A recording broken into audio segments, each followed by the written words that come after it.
Usai mundur dari Persib, bos Teddy pindah haluan.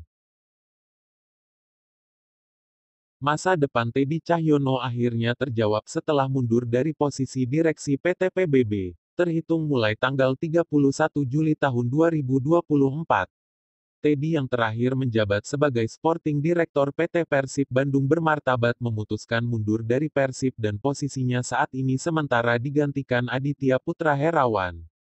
Rumor yang berkembang menyebutkan Teddy akan menduduki posisi penting di klub Liga 1, Dewa United FC. Namun kabar itu terbantahkan karena sejatinya Teddy kini resmi duduk di posisi penting di PT Liga Indonesia Baru. Masuknya Teddy dalam jajaran kepengurusan PT LIB diketahui setelah operator kompetisi sepak bola profesional di Indonesia menggelar rapat umum pemegang saham pada Rabu tanggal 26 Juni tahun 2024. Salah satu keputusan dalam RUPS adalah menetapkan Teddy Cahyono sebagai komisaris PT LIB menggantikan Sadikin Aksa yang digeser menjadi Direktur Keuangan PT LIB. Diketahui, Teddy memutuskan mundur setelah turut membawa Persib jadi juara Liga 1 musim 2023-2024 setelah mengandaskan Madura United di final dengan skor agregat 6-1. Selama duduk di manajerial Persib, Teddy sempat mengisi beberapa posisi penting. Keberadaannya pun tak lepas dari kontroversi, karena acap bersinggungan dengan Bobotoh. Teddy kerap jadi sasaran kritikan Bobotoh terkait kebijakan-kebijakan manajemen Persib yang dinilai merugikan, seperti penerapan sistem penjualan tiket secara online. Selain itu, Teddy juga sempat dinilai tidak berpihak kepada Bobotoh ketika sejumlah supporter Persib terlibat kasus hukum akibat bentrok dengan supporter tim lain. Resmi inilah regulasi Liga 1 terbaru musim tahun 2024 sampai tahun 2025. Rapat Umum Pemegang Saham RUPS, PT LIB yang dilaksanakan di Jakarta, Rabu tanggal 26 Juni tahun 2024, menetapkan sejumlah keputusan penting terkait regulasi Liga 1 musim 2024-2025. Dari sejumlah keputusan yang ditetapkan dalam rapat PT LIB tahun 2024, salah satunya adalah terkait kebijakan penggunaan pemain asing di Liga 1 musim depan. PT LIB menetapkan kuota pemain asing di tiap klub maksimal 8 orang yang boleh direkrut dari negara manapun. Artinya tidak ada batasan pemain asing harus berasal dari negara Asia dan non-Asia.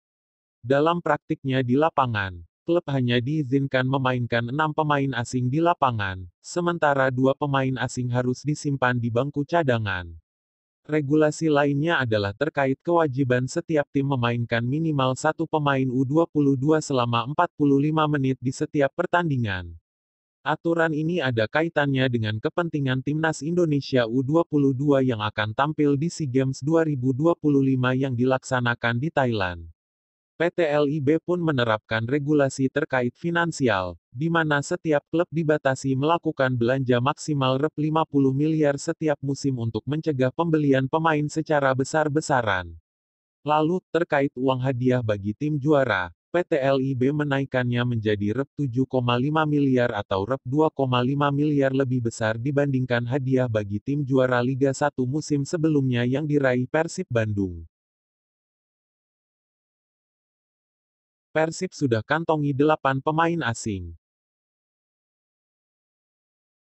Interim Director of Sports PT Persib Bandung bermartabat, Aditya Putra Herawan menghormati keputusan PT Liga Indonesia Baru yang sudah menetapkan jumlah kuota pemain asing menjadi 8 orang. Adit menilai keputusan tersebut bukan serta-merta menguntungkan sejumlah pihak, melainkan demi masa depan sepak bola Indonesia yang lebih baik ke depannya. Ia menambahkan, Persib memang sudah melirik beberapa pemain asing untuk direkrut. Hanya saja proses perekrutannya memang masih berjalan, meski ia tak bisa menyebutkan pemainnya satu per satu.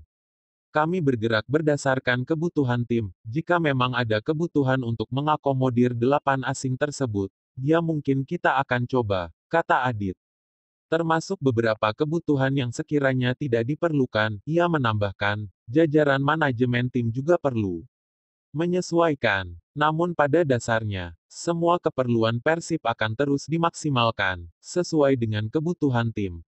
Tapi kalau kebutuhan tim pelatih enggak perlu, ya kita akan menyesuaikan.